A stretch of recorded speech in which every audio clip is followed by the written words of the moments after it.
Hello there, girls and boys. Are you ready for another story? This one is about the boy that cried wolf. But in this case, it's the girl that cried wolf. Okay, so let's start this. Yes, that's right, Vox. I'm agreeing with you this time. Son of a bitch. Okay, so once upon a time, there was this little girl, and she kept telling lies.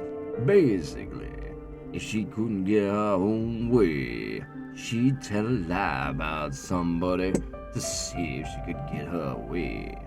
So, one day, she wanted to get free apples, and the guy at the market said, "Why don't you go off, you little bitch?" But she didn't like this, so she went and told the mayor.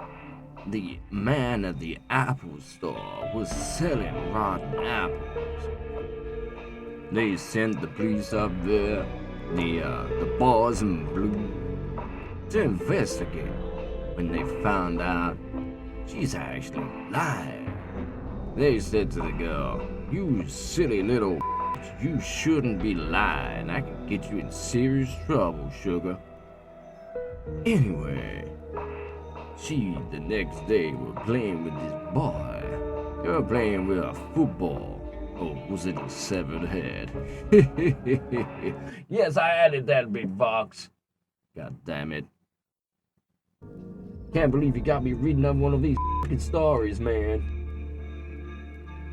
I tell you what, I think I tell a good story. Man, you can tell a story, Vox. Oh, really? Let me get back to the goddamn thing you got. Anyway, the little girl was playing when the boy was kicking a severed head. Yes, that's right, I'm keeping a severed head.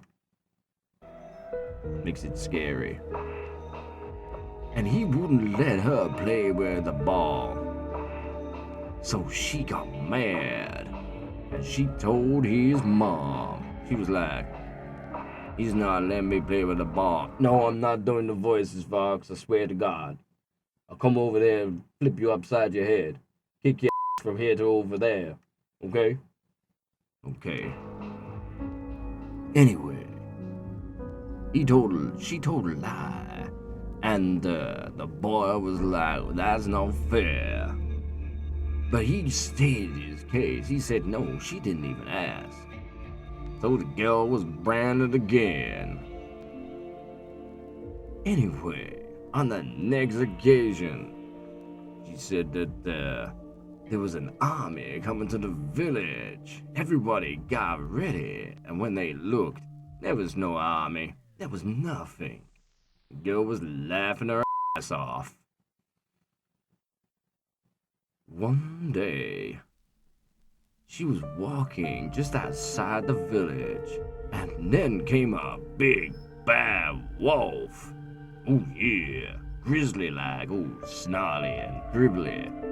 She ran back to the village, and she screamed, "Wolf, wolf." No, I'm not screaming it, man. I got clients working, I don't want to disturb them. I need that money. Anyway, she cried wolf, and everyone was like, "We don't believe you, bitch. Every time you open your mouth, some bull comes out."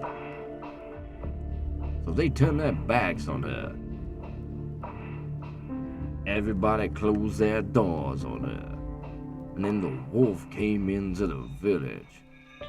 Oh, baby, baby, baby. He walked up towards the little girl. The girl was scared out of her mind. And then suddenly the wolf was like, "Hey, baby, I'm gonna eat you up." She was like, "Help me, somebody help me." But nobody would help. The very next day, they opened their doors and had a look, and all they could see on the floor was a pair of shoes, some ripped clothes, and blood everywhere. Yes, that's how the story goes, Vox. You ever read nursery rhymes and fairy tales? What's the matter with you, man? I was to read them to my honeys, you know. Get them in the mood. Anyway, that's my story. Moral of the story is, the more you tell lies, the less likely people gonna believe you. Okay? That's a moralistic story.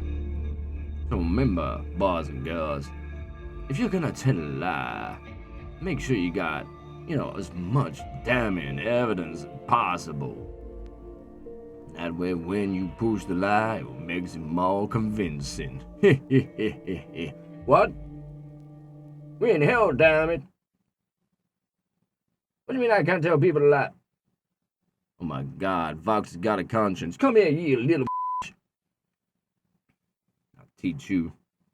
Anyway, boys and girls, I hope you enjoyed my little story time. I hope you come back to Val's Cuddling Corner next week, where we talk about, well, I don't know, sugar. We'll see. Till then, I'm gonna break Vox's fucking head in. Come here, you little I'm gonna smack your fucking